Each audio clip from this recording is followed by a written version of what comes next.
All right, so let's begin by settling the body,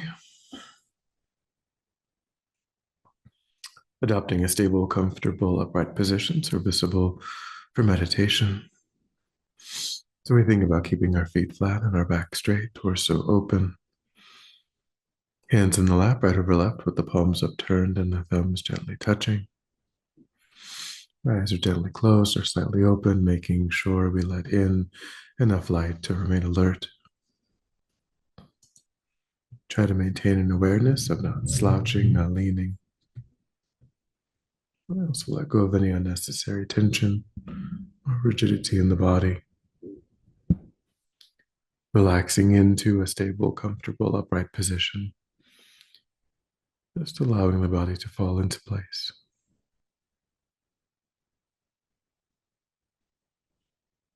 And begin to let go of attending to the outside world, constraining our awareness just to the body and mind. Intentionally letting go of thoughts of the past, plans for the future.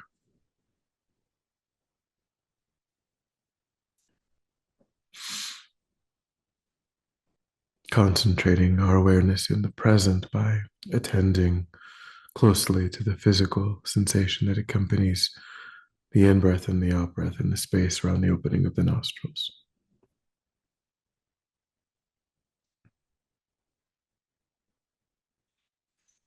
Giving ourselves the instruction to notice quickly when anything other than that one physical sensation is arising in the mind, and then, without judgment or frustration, to lift our awareness up from those distractions and to place it gently but firmly again and again on the breath.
And then, when the mind feels more calm, we generate a broad and altruistic motivation for our time.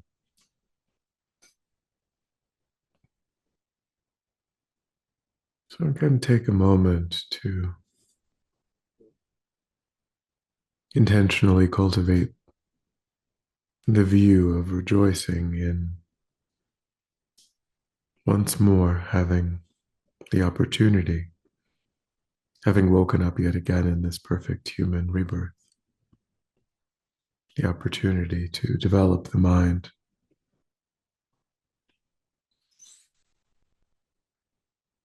to take the essence of that perfect human rebirth to go beyond simply looking out for one's own interests, to move beyond the self centered mind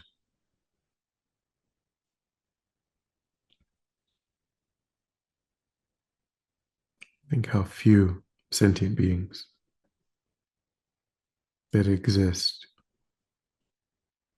in all of the different realms and possibilities have such an opportunity.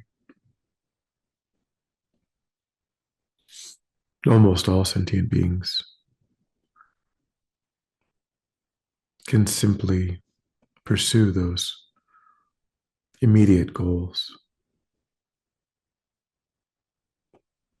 only securing their own interests.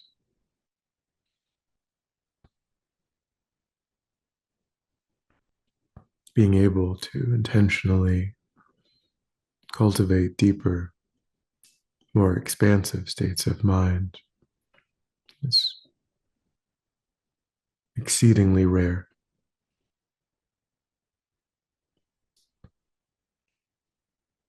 And since we ourselves are the recipient of such conditions, we think now is the time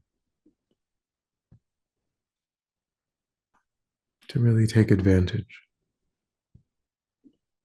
to not waste such an opportunity, to not allow it to pass us by.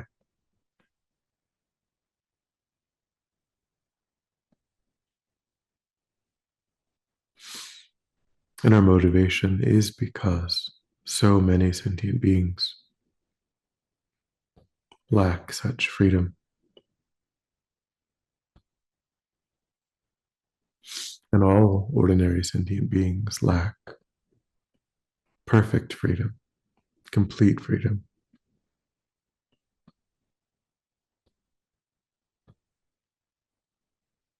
And yet, with this perfect human rebirth, the causes and the conditions of perfect freedom can be sought.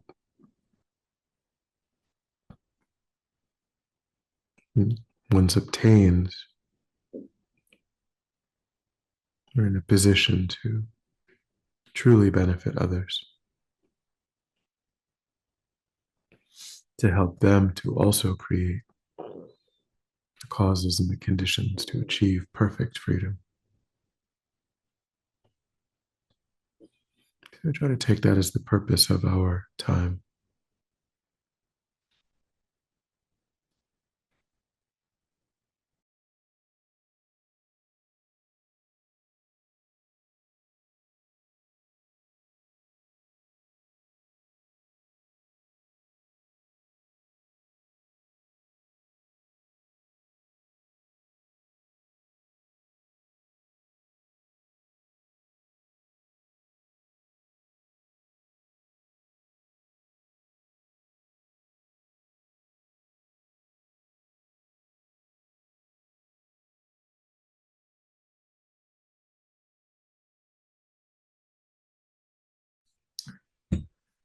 And with that motivation, yesterday was Geshe-la's final class on mind training.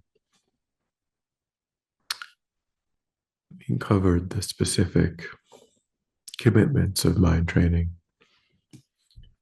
And so there were two of those specific commitments that I wanted to use as the basis of today's meditation. They're connected to the practice of loving kindness, compassion for others. So the first of these two that Geshe-la talked about was these specific commitments of mind training, was to not seek others' misery as a means to one's own happiness. And I think one thing I took away from his teaching was that he emphasized there's so much division in our world. And that division is based on or connected to real fear of what might happen to ourselves, our loved ones, And that fear can override our deeper instincts, our deeper commitment to universal love and compassion.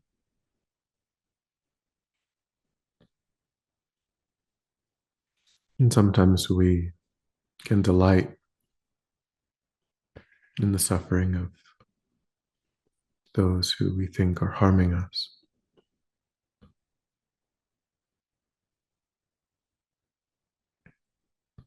This can arise in many ways. The competitive attitude can be another. So begin to think in your own life, working with this attitude of competitiveness.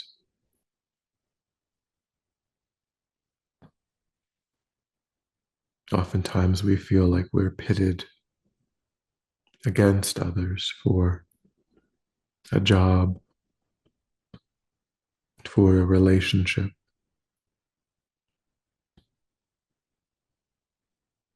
for some measure of success, for status.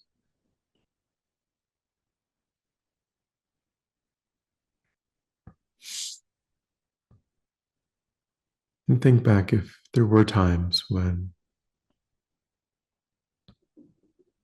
someone that you felt pitted against maybe made a mistake, and you yourself felt some pleasure from that.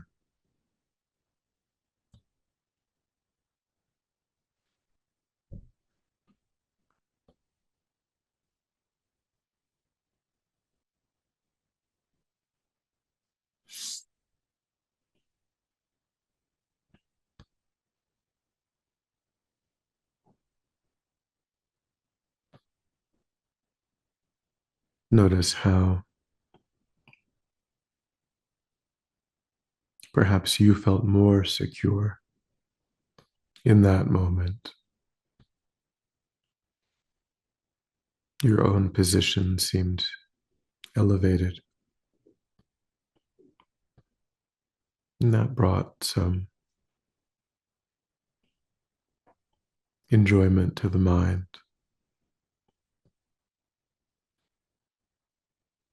But recognize too how this type of happiness is inherently unstable,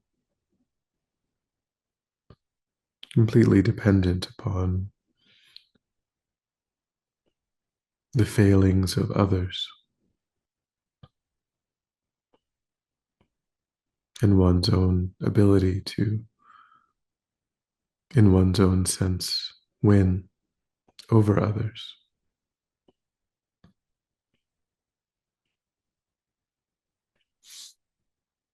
And how that can't continue indefinitely, day after day.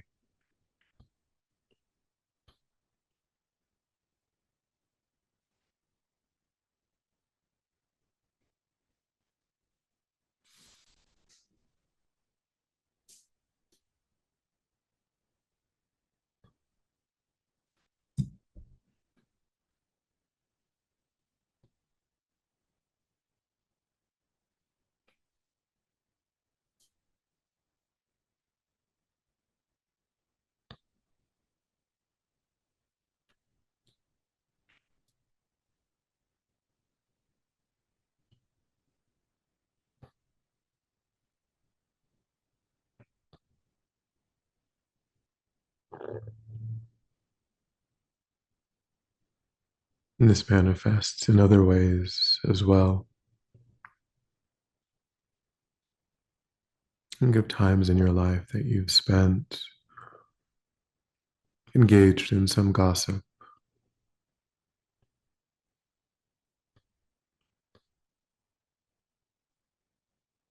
times when there was some subtle sense of satisfaction that arose when You became aware of the misfortune of those you dislike.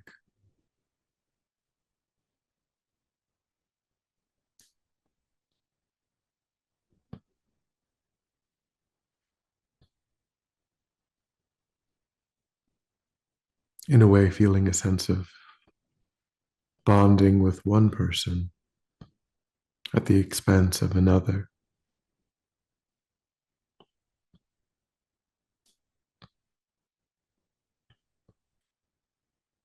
And notice again the quality of that satisfaction in the mind.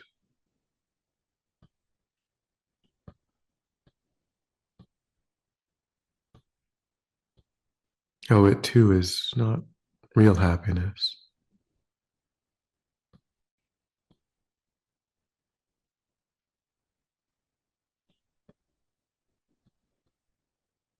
It comes with a sense of contraction, disconnection.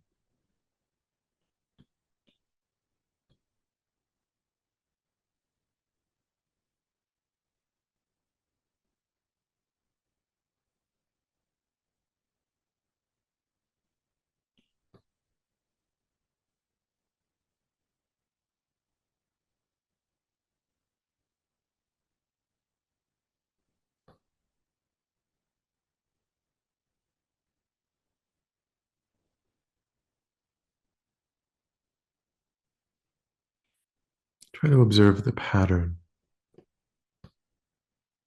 in this way of seeking satisfaction. How we're constantly looking for some failings in others. How we close our hearts.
And the second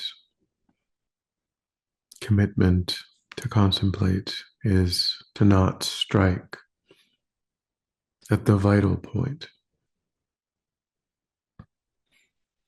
And often this arises in relation to those that we know most intimately, the people around us who we have discovered their insecurities, the criticisms that will land.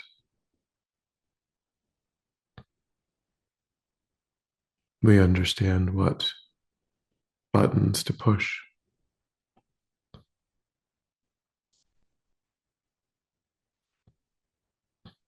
And sometimes when anger arises, we go right for those vital points.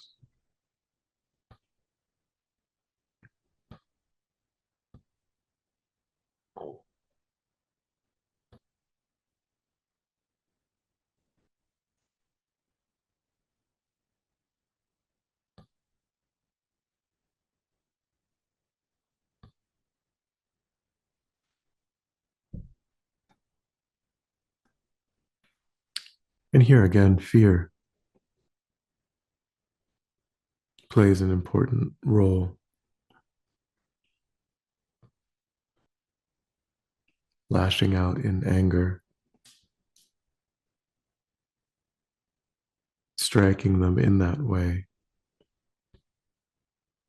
trying to shut them down quickly, intensely, is a way of protecting oneself.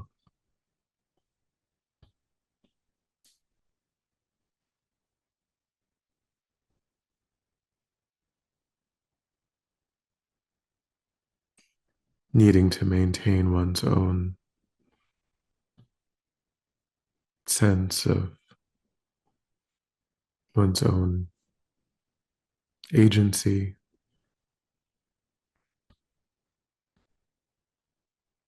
to be able to hold the view of oneself that one prefers.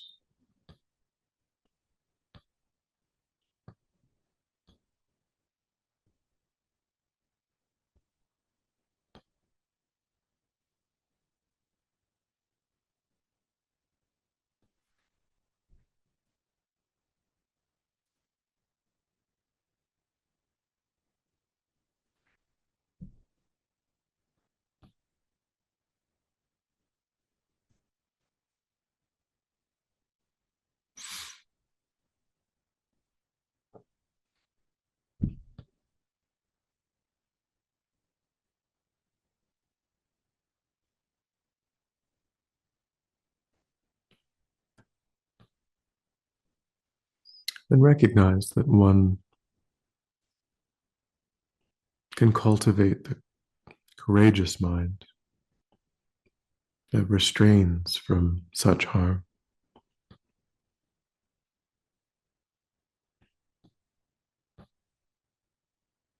Those around us have entrusted us with the knowledge of their insecurities, their concerns.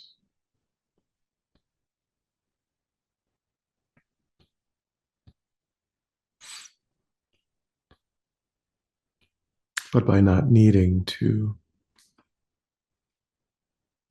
overly defend oneself,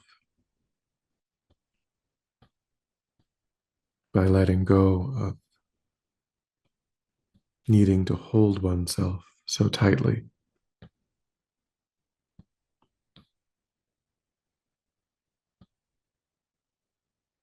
we can earn the trust that others have placed in us, not violate that trust by doing what we know would hurt them the most. And that is a profound strength rather than a weakness.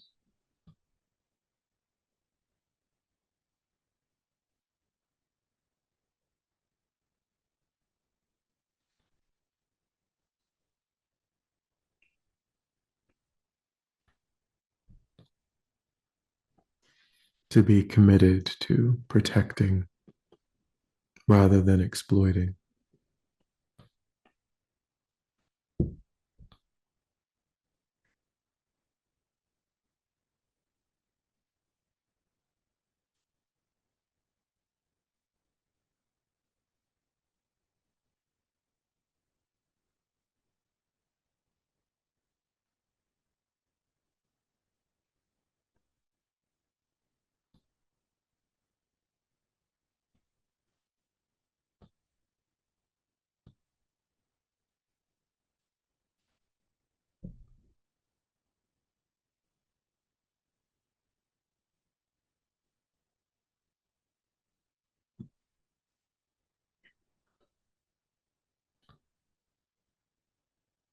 So as you reflect on these impulses, these tendencies to look for happiness and security in these mistaken ways,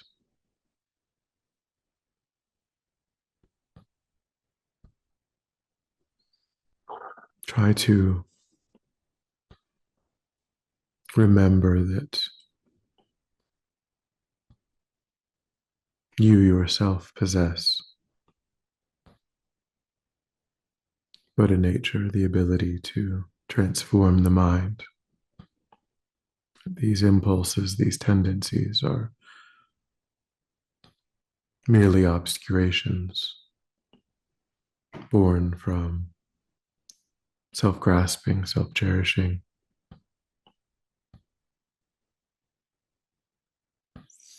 They're not in one's own true nature.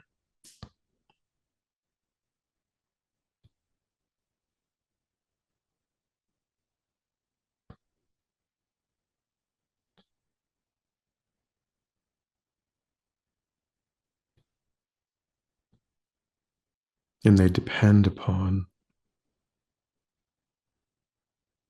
misunderstanding, confusion,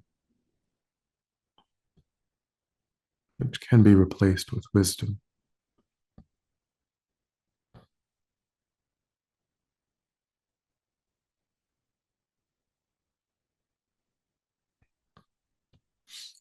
So try to generate a determination in the mind when these impulses arise to respond with wisdom,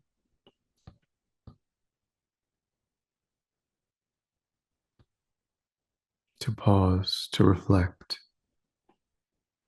not simply follow that impulse, seeing it simply as past habit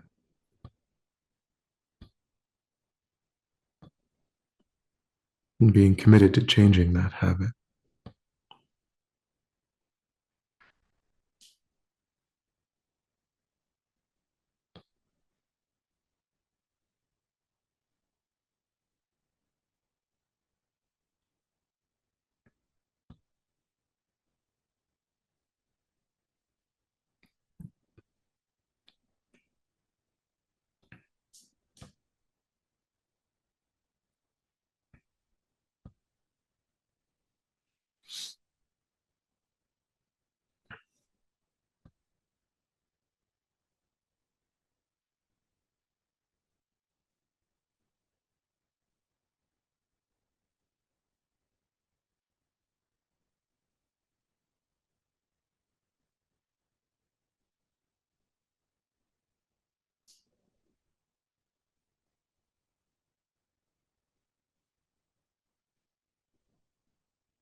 And then when you're ready, we'll come back together.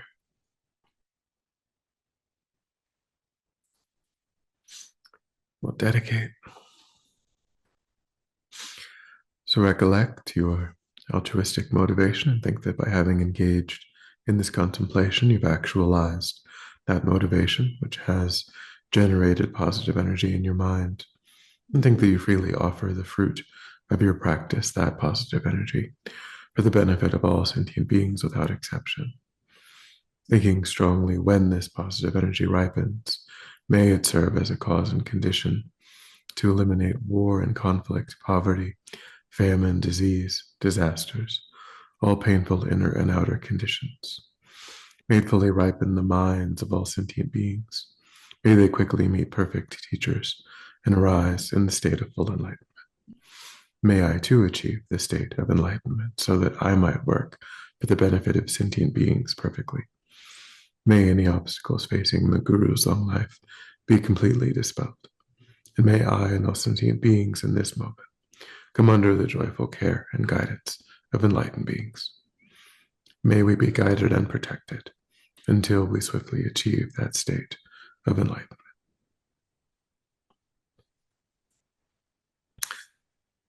Thank you.